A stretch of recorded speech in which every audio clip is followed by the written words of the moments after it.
तो खान सर क्या अब हेल्थ सेक्टर में आने वाले हैं? नहीं, आपने बिल्कुल सही सुना। अब तक खान सर की चर्चा जो है वो पढ़ाई लिखाई में होती है और खान सर जाने भी इसके लिए जाने जाते हैं, लेकिन खान सर ने अब एक ऐसी बात कही है जिससे लोगों के कान खड़े हो गए हैं कि अभी एजुकेशन लाइन से निकलकर खान सर अब मेडिकल सेक्टर में आने वाले हैं, क्योंकि बड़ा ऐलान कर दिया है। एक सामाजिक कार्यकर्ता के तौर पर खान सर की बात हमने सुनी। एक सोशल मीडिया को और एक मीडिया चैनल को अपना इंटरव्यू खान सर दे रहे थे और खान सर ने कहा कि देखिए, ऐसा है कि बहुत जल्द वो जो डायलिसिस है जिसको लेकर गरीब के बड़े पैसे खर्च होते हैं, उसको लेकर अब कम पैसे में वो डायलिसिस सेंटर लगाने वाले हैं। और ये डायलिसिस सेंटर ठीक पटना में उनके कोचिंग सेंटर यानी कि जो इंस्टीट्यूट है वो चलाते हैं पढ़ाई लिखाई का, उसके ठीक बगल में उनका ये डायलिसिस सेंटर होगा। और साथ ही उन्होंने आगे ये कहा कि अभी तो सिर्फ पटना में शुरू किया जा रहा है, लेकिन अब जो बाकी जिले हैं बिहार के, वहां पर एक एक जिले में वो डायलिसिस सेंटर शुरू करेंगे और उसके बाद उनके आगे का भी प्लान हेल्थ सेक्टर को लेकर है। आप देखिए उनके मन में ये विचार कैसे आया जब उनसे पूछा गया कि आखिर क्यों एजुकेशन सेक्टर से आप निकलकर हेल्थ सेक्टर में आना चाहते, तो उन्होंने कहा कि देखिए, मनुष्य का जीवन पशु की तरह जीने के लिए नहीं होता है। मानव है तो मानव सेवा के लिए हम जाने जाएंगे और इसीलिए चाहता हूं कि अपने जीवन में ही कुछ कर लूं। और इसीलिए मुझे ख्याल आया, मेरे आसपास रहने वाले कुछ गरीब लोग हैं जिनको की डायलिसिस की जरूरत होती है। गरीब 3 से 4 बार अगर डायलिसिस महीने में करवाना पड़ता है और उसमें अगर 10-10 हज़ार रुपए भी खर्च होते हैं, और साथ ही जिस तरह से हॉस्पिटल के हालात हैं कि गरीबों से मोटा पैसा वसूलते हैं। अगर मेरा खुद का डायलिसिस सेंटर होगा तो जिस तरह से मैं पढ़ाई लिखाई गरीब बच्चों के लिए करवाता हूं कम फीस लेके, उसी तरह से कम फीस लेकर मैं डायलिसिस सेंटर भी चलाऊंगा जिससे गरीबों का भला होगा। उसके बाद खान चाचा ने एक और बात कही। देखिए, सोमवार का कल दिन था और खान चाचा ने कहा, भोलेनाथ के दिन पर आज ये बड़ा ऐलान मैं कह रहा हूं कि मैं डायलिसिस सेंटर शुरू करने वाला हूं और इसके लिए मशीन भी जर्मनी से मंगा ली गई है, मुंबई के पोर्ट पर उतर चुका है और बहुत जल्द अब इसे इंस्टॉल भी कर दिया जाएगा।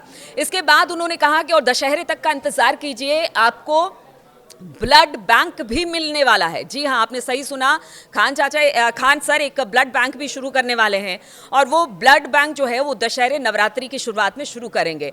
और उन्होंने कहा कि इससे भी जो आम लोग हैं उनका भला होगा। कोशिश कर रहे हैं कि ये जो ब्लड बैंक है इसी को पहले एक जगह पर खोला जाएगा, फिर बाकी जगहों पर बाकी जिलों में बिहार के खोला जाएगा। और उन्होंने काशी वाराणसी की भी बात की। उन्होंने कहा कि देखिए, ब्लड बैंक शुरू करने का मेरी एक मंशा ये भी है कि मैं वाराणसी में भी शुरू करूं, क्योंकि वहां पर बीएचयू जैसा एक बड़ा संस्थान है और मुझे लोगों से कोऑर्डिनेट करके आसानी होगी, क्योंकि बिहार के बहुत लोग वाराणसी भी जाते हैं, वाराणसी के बहुत लोग बिहार भी आते हैं, तो इसलिए ब्लड बैंक वहां खोलने की बात उन्होंने की है। और साथ ही उन्होंने ये भी कहा कि देखिए, बहुत जल्द मेरा अस्पताल भी आएगा। यह अस्पताल पूरी तरह से बन चुका है, बेड लग चुके हैं। अब चूंकि मैं इस सेक्टर में हूं नहीं तो बहुत ज्यादा जानकारी नहीं है। अब जो लोगों को हायर किया है वही अब बाकी चीजें देख रहे हैं। जो मेडिकल इक्विपमेंट्स है वो बाहर से मंगाए जा रहे हैं।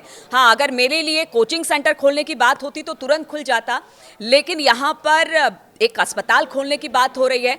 तो अब देखिए, एजुकेशन लाइन से निकलकर अब खान सर हेल्थ सेक्टर में जा रहे हैं और सब यही कह रहे हैं कि ये सामाजिक कार्यकर्ता के तौर पर या समाज सेवा के तौर पर खान चाचा ले रहे हैं या फिर अपने बिजनेस को खान सर बढ़ा रहे हैं, एक्सपेंड कर रहे हैं, मतलब एजुकेशन सेक्टर से हेल्थ सेक्टर में जा रहे हैं। जो भी हो, अब इस पर बहुत लोग बहुत सारी बात कर रहे हैं, लेकिन ये एक अच्छी खबर है कि खान सर का अब डायलिसिस सेंटर, ब्लड बैंक और हॉस्पिटल खुलने वाला है, जो कि बिहार के जनता के लिए एक अच्छी खबर है, क्योंकि खान सर जाने ही जाते हैं कम पैसों के लिए बच्चों को पढ़ाने वाले खान सर अब अस्पताल में भी और बाकी चीज़ों में भी कम पैसे में इलाज गरीबों को मुहैया कराएंगे। इससे अच्छी खबर कोई हो ही नहीं सकती है।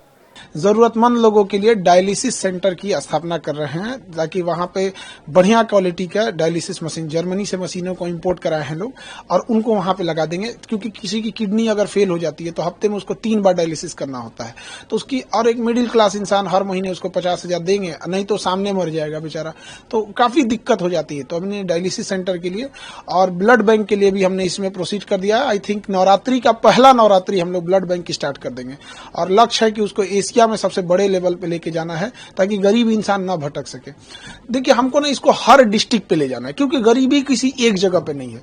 तो धीरे धीरे करके हमको हर डिस्ट्रिक्ट पे लेके जाना है। स्टार्टिंग पटना से करेंगे और उसके बाद वहां से हर डिस्ट्रिक्ट तक ले जाएंगे। और ब्लड बैंक को भी हम लोग ने लगभग हर डिस्ट्रिक्ट पे अवेलेबल कराएंगे। और खास करके अगर आप देखेंगे तो बिहार में तो अलग अलग ही है, बनारस में भी बहुत ज्यादा ब्लड का डिमांड होता है, क्योंकि बनारस के पास मेडिकल इंफ्रास्ट्रक्चर ठीक है, तो अगल बगल के लोग भी वहां जाते हैं इलाज कराने के लिए, बट वहां उनका कोई परिचित नहीं मिलता है। खास करके पटना में भी गांव से कोई आते हैं तो उनका कोई परिचित नहीं मिलता है, तो उनको ब्लड की बड़ी किल्लत हो जाती है, बेचारे रो देते हैं लोग यहाँ। इसीलिए हमने इसकी पहल की कि हमें समाज ने हमें कुछ दिया है तो समाज को लौटा के जाना है। यही एक मानव धर्म होता है, अन्यथा मतलब अगर समाज के काम ना आ सके तो क्या ही कर पाएंगे। और इसको धीरे धीरे हर एक डिस्ट्रिक्ट पे ले जाएंगे ताकि कोई भी इंसान को एक भलाई हो सके, उसको समाज को एक अच्छा आउटकम मिल सके।